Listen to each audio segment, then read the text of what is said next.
सो hi everyone, कैसे हो आप सभी। आई होप आप सभी अच्छे होंगे। आज हम इस वीडियो में बात करेंगे मोस्ट इम्पोर्टेंट टॉपिक जीके और इंग्लिश के एसएससी एमटीएस 2025 के लिए। आपकी एग्ज़ाम डेट आ गई है, अब आपका पेपर बहुत ज़्यादा दूर नहीं है। जो हमने स्ट्रेटजी वाली वीडियो पे बात की थी उसमें मैंने जीके के इम्पोर्टेंट टॉपिक बताए थे, लेकिन उसमें कुछ टॉपिक ऐसे थे जो मिस हो गए थे, तो मैं आपको कंप्लीट टॉपिक बताने वाला हूँ। ये मोस्ट इम्पोर्टेंट टॉपिक के बारे में ही हम सिर्फ बात करेंगे। ऐसा नहीं है कि सिर्फ यहीं से सवाल आएंगे, लेकिन ये टॉपिक पढ़ना, ये टॉपिक बार बार रिवाइज करना, इन टॉपिक को डेप्थ में पढ़ना मोस्ट इंपॉर्टेंट है एसएससी एमटीएस 2025 अगर आप एग्जाम देने जा रहे हो तो। ठीक है, मैं थोड़ा सा इंग्लिश के बारे में बात करूँगा कि इंग्लिश में आपको किस में फोकस करना है, उसका भी थोड़ा सा एनालिसिस किया गया है, और इंग्लिश में मैं कुछ कराने की सोच रहा हूँ, वो भी मैं आपको बताऊँगा। चलिए हम इस वीडियो को शुरू कर लेते हैं विदाउट एनी फर्दर डिले। तो अगर मैं सबसे पहले यहाँ पर बात करता हूँ स्टैटिक जीके की, तो स्टैटिक जीके में फॉक डांस, और देखो फॉक डांस से मैं आपको एक चीज़ बता देता हूँ, चाहे फॉक डांस हो आपका चाहे फेस्टिवल हो, इन दोनों दोनों डांसेस और फेस्टिवल की बारे में सीजीएल 2025 में जो पेपर में सवाल पूछे हैं बहुत ज़्यादा डेप्थ में पूछे हैं, जो कि ऑब्वियस है एमटीएस में नहीं पूछेगा, तो ज़्यादा आपको डरना नहीं है। आपको फोक डांस फेस्टिवल में सबसे मेन इंपॉर्टेंट तो ये करना है कि स्टेट याद कर लो, क्योंकि बहुत डेप्थ में पूछा गया, आप बहुत ज़्यादा डेप्थ में मत पढ़ो। स्टेट याद कर लो, कोई ट्राइब पर्टिकुलर ट्राइब करती है तो ट्राइबल फेस्टिवल बहुत पूछे गए, फोक डांस बहुत पूछे गए तो ट्राइब याद कर लो।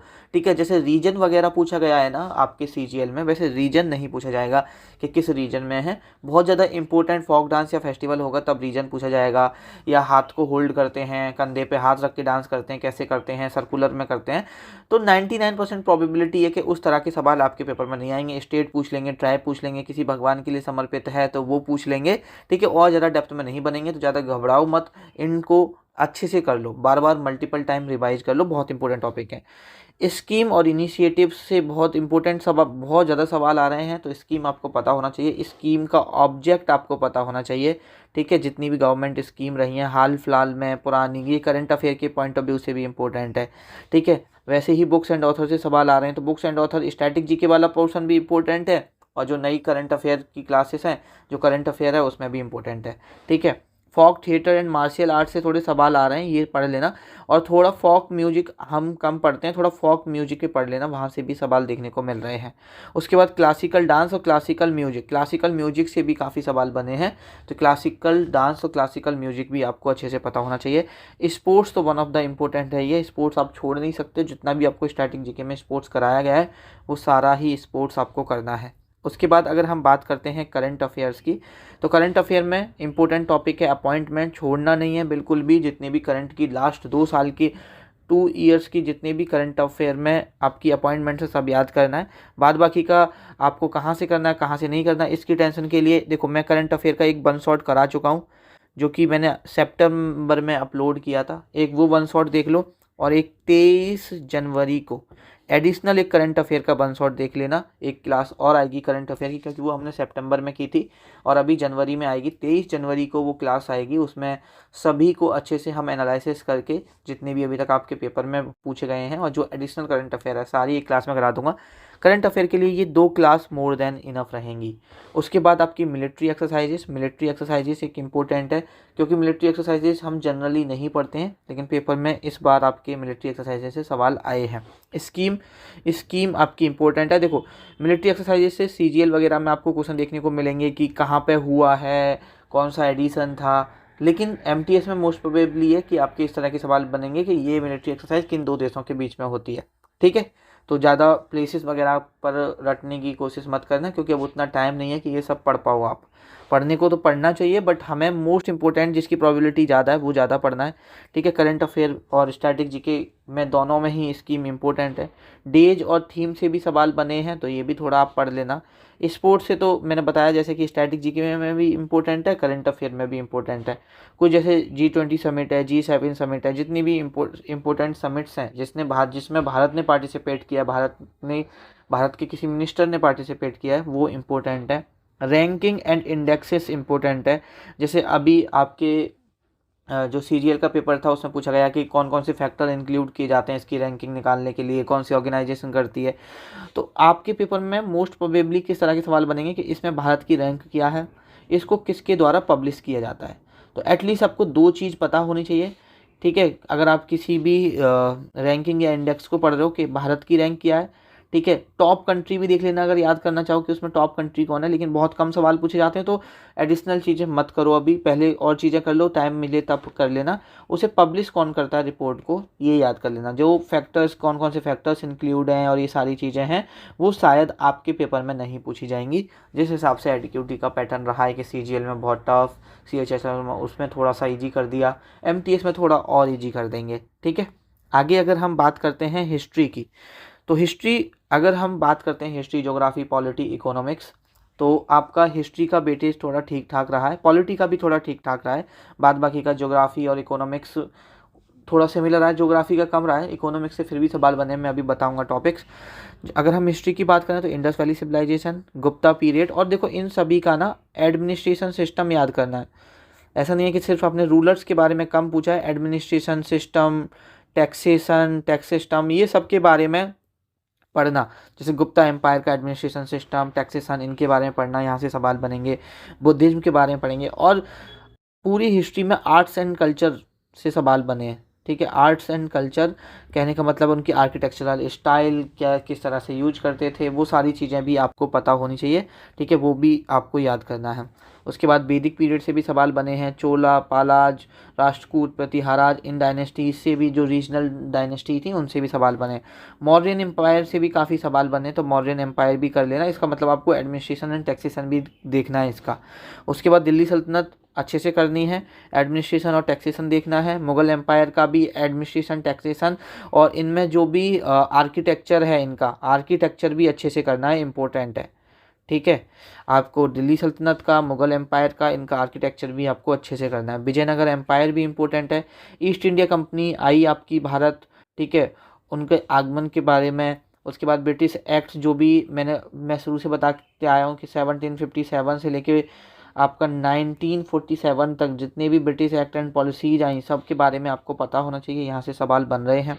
सोशियो रिलीजियस रिफॉर्म से सवाल बन रहे हैं, INC के इंपॉर्टेंट सेशन से सवाल बन रहे हैं, ठीक है, फ्रीडम स्ट्रगल से सवाल बन रहे हैं, और कुछ इंपॉर्टेंट पर्सन जो हिस्ट्री में रहे हैं, जो फ्रीडम फाइटर रहे हैं, और कुछ नए फ्रीडम फाइटर के सवाल बन रहे हैं जो जनरली TCS नहीं पूछता था, ठीक है। वो मैंने सब आपको गेम चेंजर सीरीज में कराया है, एडिशनल कहीं मिलता है तो आप वो भी कर सकते हो, ठीक है। बाद बाकी का ये सारी चीज़ें जो मैंने आपको वन शॉट कराया हुआ है, उसमें सारी चीज़ें कराई हुई हैं। MTS के लिए हमने वन शॉट कराया, वन शॉट कर लो और गेम चेंजर सीरीज कर लो, ठीक है, तो आपका ये मोर देन इनफ हो जाएगा। गेम चेंजर सीरीज जिनको नहीं पता मैं बता देता हूँ, जो हमने वन शॉट में कवर किया था, और जो हमने वन शॉट में कवर किया, और आपके जो नए वेंडर ने नई चीज़ें पूछी जो हमने वन शॉट में नहीं किया था, वो मैंने आपको गेम चेंजर सीरीज में करा दिया है।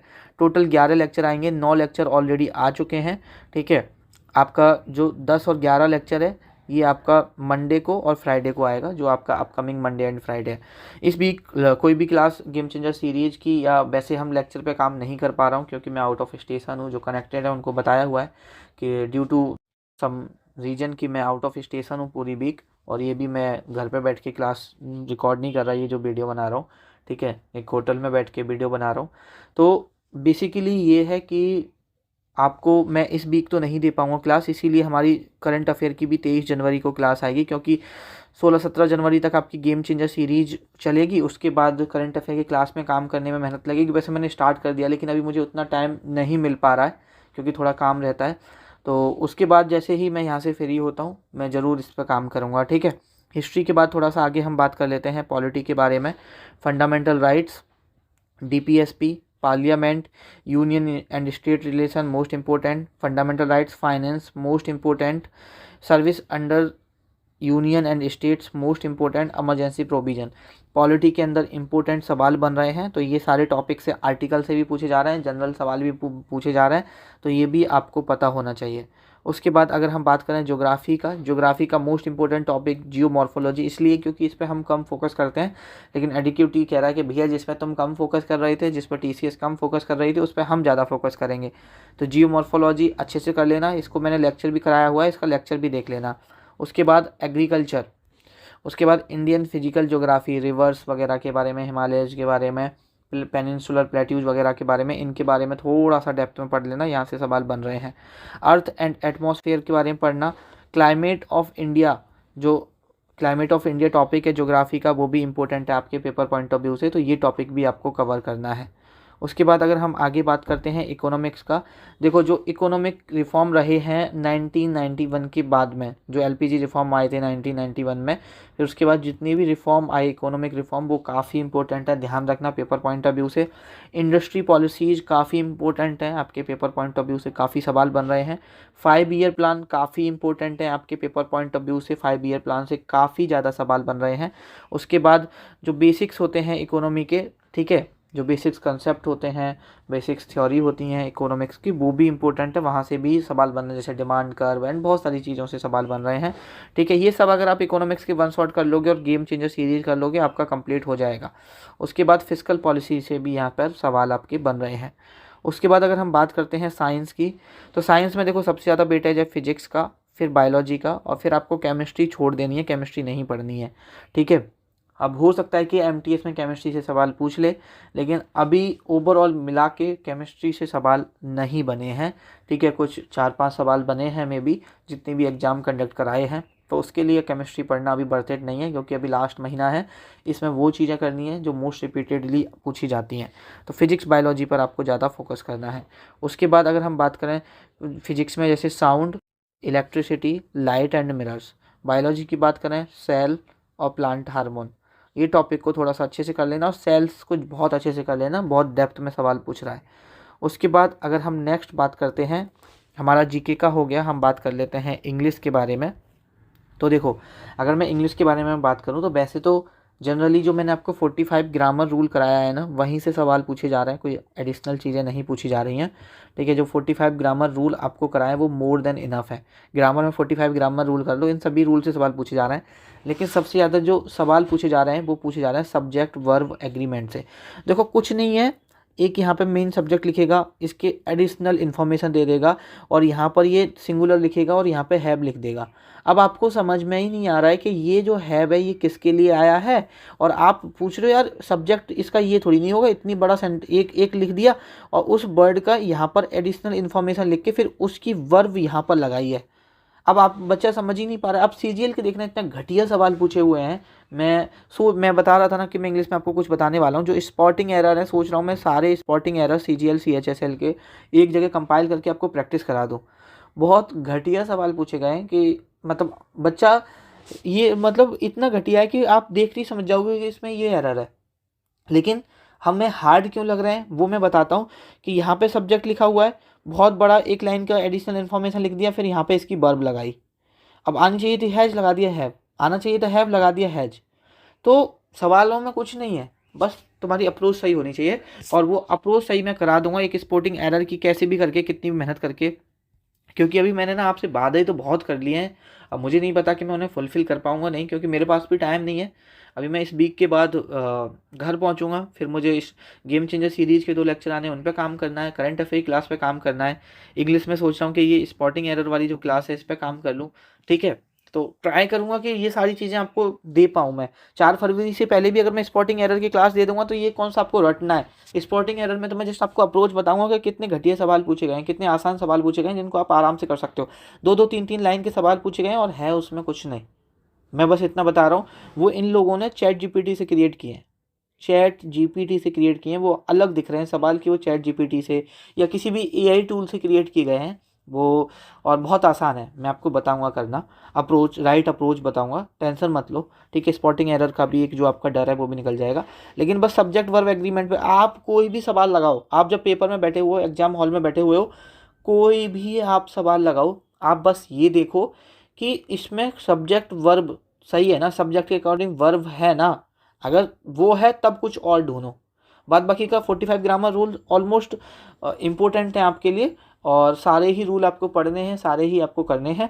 सब्जेक्ट वर्ब एग्रीमेंट का जब आप मॉक लगा रहे हो तब ध्यान रखो। ठीक है, आप सीजीएल के सिमिलर प्रीवियस ईयर पेपर भी लगा रहे हो ना, जो मैंने आपको बताया है लगाने को, अगर वो भी आप लगा रहे हो 2025 के सिमिलर पेपर, तो उनमें भी आप सब्जेक्ट वर्ब एग्रीमेंट देखा करो सबसे पहले कि सब्जेक्ट वर्ब एग्रीमेंट का तो नहीं है। और हाँ, एक और चीज़ है कि कुछ सवाल ऐसे भी हैं जिनमें नो एरर है, तो ज़बरदस्ती एरर नहीं लगाना है। अगर आपको नहीं मिल रहा है तो सब ऐसा भी हो सकता है कि हो सकता है उसमें कोई एरर ना हो, तो ये सब चीज़ भी आपको ध्यान रखनी है। ठीक है, इस वीडियो को यहीं पे ख़त्म करते हैं। इंग्लिश और जीके के बारे में मैंने आपको बता दिया कि इंग्लिश में जैसे मैंने बताया कि आपको 45 ग्रामर रूल सारे ही याद करने हैं, ठीक है। और बाद बाकी का मैं आपको जो एक क्लास कराऊंगा जिसमें मैं आपको सोच रहा हूँ CGL में लगभग 70 स्पॉटिंग एरर पूछे गए हैं तो वो, और CHSL में अभी मुझे लगभग पूछे गए होंगे 30-40 तो पूछे गए होंगे। तो लगभग जितने भी ये स्पॉटिंग एरर बनेंगे 100+ स्पॉटिंग एरर बनेंगे।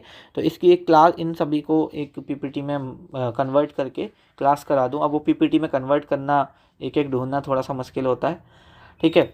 और CGL का हमारे पास स्पॉटिंग एरर है, CHSL का भी हम देख ही लेंगे, कोई दिक्कत नहीं है, बट मैं करा दूंगा, ये मैं आपसे प्रॉमिस कर रहा हूँ, ठीक है। टेंशन नहीं लेनी है, कोई दिक्कत नहीं है, पढ़ते रहो। 1 महीना है, इसमें अपना बेस्ट देने की कोशिश करो। आपसे मुलाकात होगी नेक्स्ट वीडियो में, तब तक के लिए ख्याल रखिए।